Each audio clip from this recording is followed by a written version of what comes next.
Welcome to our Muay Thai instructor training lesson 1, Attitude is Everything. This is the first session in our instructor training program because it's the most important one.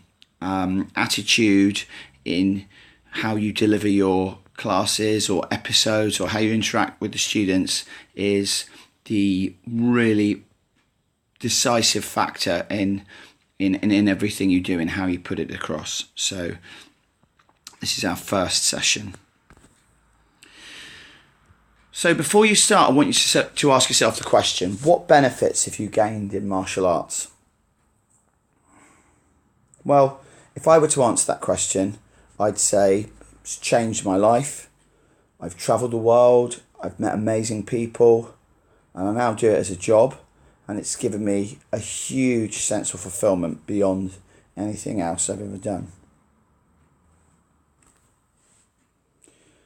The next question I want you to ask yourself is, why do you want to be a Muay Thai instructor? Now, for me answering that, I want to help people reach their goals, change their lives, and to help everyone I teach to reach their full potential. Joe Rogan once said that the martial arts are a vehicle for human improvement, and as an instructor, it's not simply the armband or the competition aspect that students will get from us. There are lots of other self-improvement and other aspects that they're getting. And so our attitude towards them is really important. And I suppose starting with this question of why we want to do this can really help us to develop the right attitude to come from the right place in ourselves when we're teaching. So to me, being a Muay Thai instructor is the best job in the world, and it's one of the most important. Because you get the opportunity to help thousands of people achieve their goals and make positive changes in their lives. Now, as a martial arts instructor, you need to be two things. You need to be a true leader, that is, a leader and a role model. So we're going to go in and define what we mean by a leader and a role model in a moment, and a true leader. Fundamentally, you need to lead your students towards a positive, rewarding, healthy lifestyle. And your students are going to be looking to you to embody that as much as you can. So the next question I want you to ask yourself is, are you currently a true leader? Because your students will imitate your actions, both positive and negative. So to explain a bit more, when I go to a competition, I can quite often see how the students behave and how they act. Quite often will be in relation to their instructor. So you, as an instructor, are a very, very important role model to your students.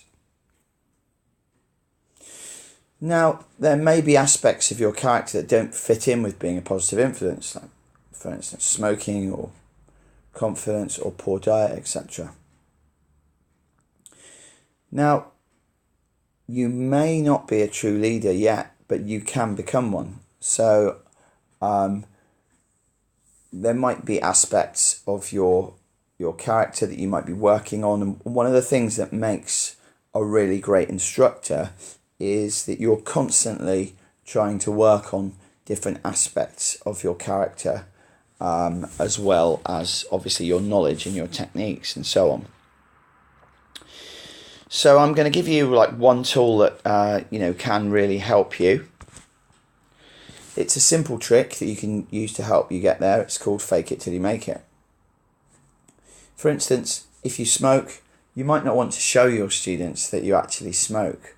and you might act like you don't smoke, and then in the meantime you're actually working on quitting smoking.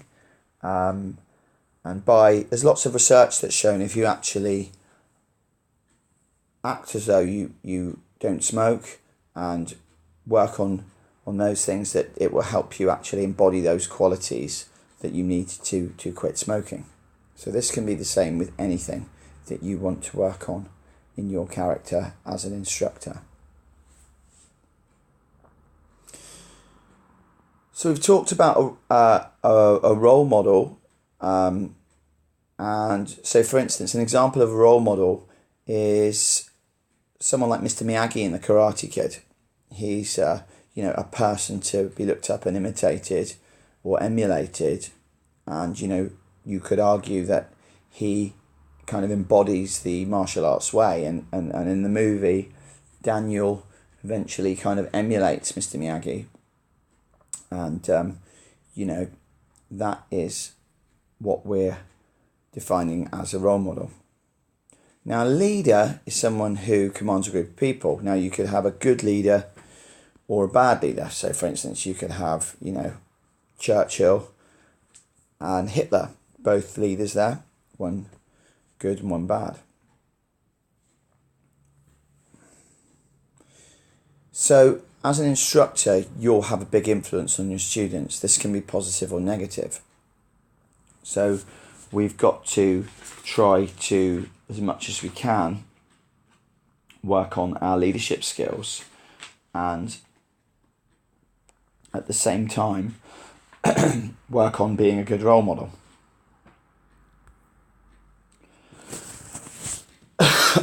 So the next thing we're going to ask ourselves is, how would you define success? Now, a big part of being a Muay Thai instructor is helping your students succeed, but it's important first that we truly understand what success really is. Now, Earl Nightingale defined success as, success is the progressive realization of a worthy goal or ideal. For example, let's say you want to get to black armband or win a title. I could hand you a black armband today, but you wouldn't have earned it. You wouldn't have necessarily gone through all the training and all the challenges, crying in the changing room, bleeding on the mat, putting in all the months and years of hard training, and you wouldn't feel like a success.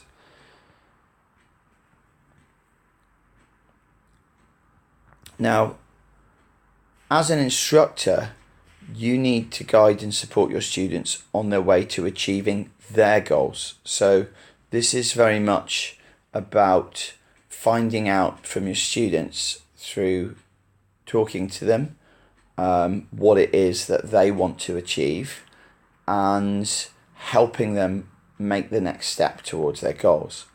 Now, some students who reach black armband might not necessarily be elite level, world-class Muay Thai fighters, but they have that kind of black armband attitude, they have good technique, and they have all the skills that they need. So it's really about helping everybody in your classes to reach their goals and to support them on their way, and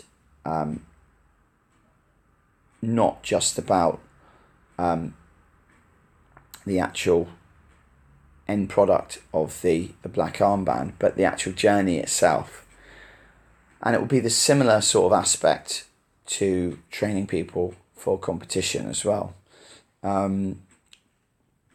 You're there to support the student through their journey, and to find out what it is that they want to achieve, and to give them everything you can to support.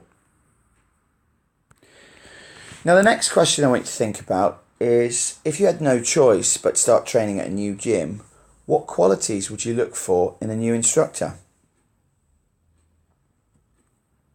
Well, I think if I had to train at a new gym, I'd look for an instructor that was friendly, confident, knowledgeable, welcoming, who taught fun, motivating classes. These qualities can be attitude or skill based. Now, if they're attitude based, you can have them. Let's just think about that a bit more. Attitude or skill. Let's just look at this. So, an instructor that was friendly. Now, is that a skill or is it an attitude? I'd say friendly's being an attitude. It's an attitude. Confident, attitude or skill? Well, confidence and attitude, isn't it? Knowledgeable, well, that's definitely a skill. That would refer to the skill set that the instructor has. So that's not an attitude. Welcoming, attitude or skill? I'd say that's an attitude. Fun, attitude or skill? I'd say that's an attitude. Motivating, attitude or skill? I'd say that's an attitude. So actually, most of the qualities that I'd look for in an instructor would be to do with the instructor's attitude towards me, rather than the skill.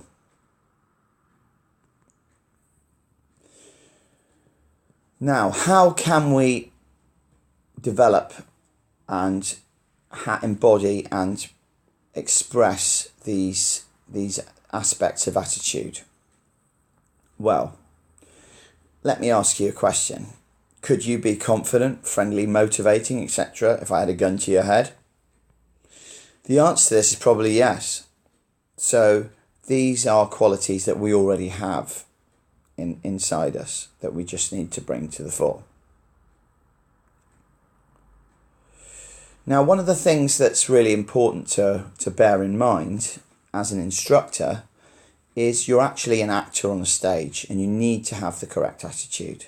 So when you get onto the mat, you're actually kind of, like an actor on the stage, you're actually playing a role to some extent. You're bringing your desires to help students to the fore, and that will really help you embody and express those welcoming, friendly, confident, fun and motivating aspects that you need in your attitude as an instructor. So really important when you're on the mat. Nothing should remind your students of the stresses of the outside world, and your students should never see how stressful teaching can be. As a professional instructor, you may well spend the whole day doing administrative tasks for the academy or for the gym, and then your reward at the end of that day is to be able to have the privilege to teach your classes. So we need to be as instructors completely immersed and focused and engaged in our classes. For instance, if we've got something difficult going on at home, maybe we should actually be there dealing with that difficult situation rather than being on the mat. Now, one of the things that really helps me as an instructor is this 3-part instructor's pledge. Now, you can say parts 1 and 2 aloud to your students, or you can say them to yourself. I've been saying these parts 1 and 2 aloud more, so it helps me. If I'm feeling a bit down before a class, it really helps me get in the right attitude to deliver the class that the students deserve from me. So this really helps you achieve the right mindset to teach an awesome class. So the instructor's pledge, the first part, is this is going to be the best class I've ever taught in my life. So, if you're saying that aloud or saying it to yourself, it then kind of gives you a demand to teach the best class that you can and the best class you've ever taught. And the second part of the pledge is, I believe in my students and they are all future black armbands, fighters and champions. So, this is not to say that, that all of your students on the mat will necessarily achieve that, but it's actually to say that you, as the instructor, you believe in them and you're going to help them to the best of your ability to make the next step to reach their goals. And the third part, I'm a leader and a role model. I wouldn't say that aloud. It might sound a bit crazy, but that's something that you certainly need to feel. So I find, definitely, sometimes saying aloud, parts 1 and 2 of the pledge to the class or to individuals really helps get me in the right headspace, the right mindset. And then part 3 is something to say to yourself. Now, another aspect of attitude when you're teaching techniques or aspects of Muay Thai is something called pre-framing. So pre-framing is describing something before it happens. And what I want you to do is, I've given an example here of a specific technique, but I want you to actually think, which other aspects of your Muay Thai teaching would this carry over to, and how could you apply it when you're next on the mat delivering an episode, supporting an instructor, or actually teaching a whole class. So I'm just going to talk you through the concept of pre-framing. So let's take eating a steak. You could either say, this is the best steak I've ever had, you've got to try it. Or, this steak is horrible, you've got to try it. Now, I don't know about you, but I definitely want to try the first steak and not the second one.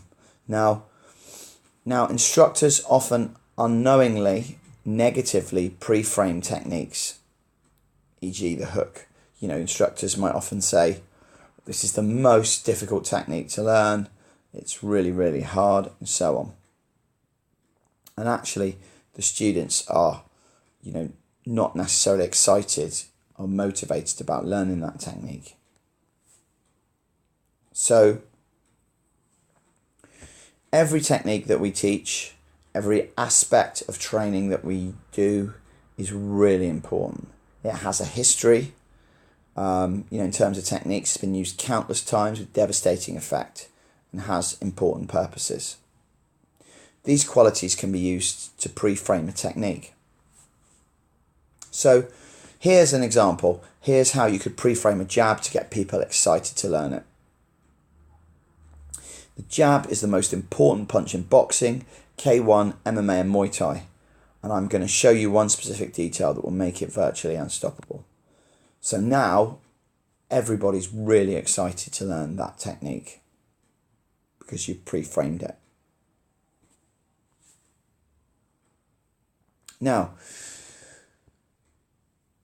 we've talked about delivering the classes and the attitude and so on when you deliver your classes. Now, at the end of your classes, this is something that I find really helps, asking yourself this big question at the end of the session. So if you ask yourself this, which one of my students is one step closer to getting their black armband, and which one is one step closer to quitting? And that's a really good way to kind of evaluate your attitude at the end of a session.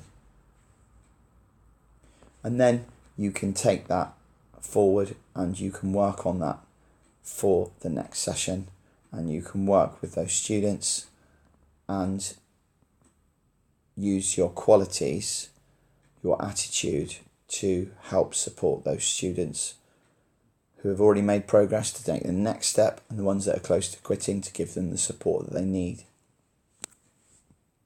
Now, as an instructor, your goal is to get all of your students to black armband, to take part in sparring or mixed classes, and when they're doing that, to do interclubs or compete. Now, I'm not saying that, all of the students that come training are going to be able, or it's going to be in their goals to take part in the sparring or mixed classes, or to get to black armband, or to do interclubs and compete.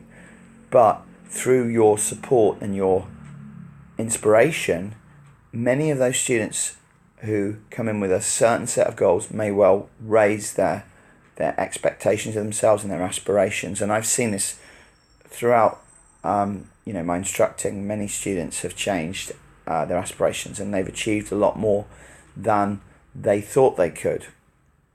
And I think that belief from the instructor in the student is a very valuable attitude to have, and a very valuable desire to have for your students, that you want them to be the best that they can be. And also, if you have students who are competing, to get things ready for them, to get them to the place where they compete to the best of their ability.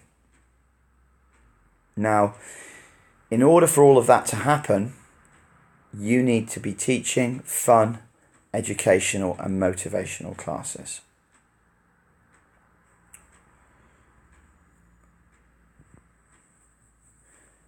And so when you're teaching a class, it's the most important thing in your life at the moment. So you need to act accordingly. So you can't be on the mat thinking, what's for dinner, looking at your phone, etc. You need to be totally in the zone, giving everyone your full attention. So, I think when you go back to all the reasons why you wanted to become an instructor, and you reflect on how important it is to you and the effect you're having on people, your interaction with them, that really helps you to act accordingly. So by connecting these things together, it really helps. So you're focusing on your class and helping your students achieve their goals. So you're not necessarily achieving your goals as an instructor, you're helping the students towards their goals. And, their goals are often going to be, to be the best that they can be in a specific aspect. So you're really helping support people. And on the mat as well, you've got students who might have different goals. So you're kind of starting to build your awareness through interacting with the students as to what their goals are, and then helping them towards their goals. And it's going to come back to those fun, educational and motivating classes. And just making a point about those that point of educating your students. You as an instructor, one of the really important things is to keep learning yourself, to keep being open to learning new things, to research, and keep developing your knowledge so you can educate your students. Now, before we look at the next lesson, what I would like to do is to complete the support materials that we've got lined up for you, that you'll be given or sent. If you have been given a folder or get a folder, to put your support materials in there, so you've got them to look back on. And rereading and repeating, and just as in martial arts, actually kind of repeating these lessons. The more you repeat them, like the more you repeat a round kick, the better you'll get at it. The more you'll repeat this, the better you'll get at it. That repetition is very, very important. The samurai warrior Miyamoto Musashi, he said, make your stance in combat your stance in life. So many of the aspects we've got as Thai boxers, as martial artists, we're going to bring towards our skill set as instructors and our attitude. And the more we repeat, things that are good and effective, the more ingrained they'll become, and the less we'll have to actually kind of feel awkward or study doing it. It will become part of us as we're instructors. And the second thing is, when you're next on the mat assisting or teaching an episode or a class, try to implement what you've learned from Attitude is Everything. So before you go onto the mat, kind of, not necessarily immediately, try and refresh yourself from your folder or by looking at this presentation, and then try and work on some aspects of your character. It might be, there's quite a lot in this presentation, but it might be one aspect. It might be that you use the pledge in one episode or session when you're interacting with the students, or it might be that you're focusing on being a role model or being a true leader, or it might be that you're thinking about the benefits you've gained from martial arts, and so you can then be connected to the benefits that your students can get from martial arts. So it's something that you could work on, in segments, by revisiting this presentation, by revisiting the support materials, and just trying to implement. So the final point is, do watch this again, and if need be, come back to developing your attitude as an instructor. As we said at the beginning, becoming a true leader and a role model, we may not be there, and we may have days where we don't necessarily embody, being a true leader and a role model, but we try and come back to that and keep working on it and keep working at it.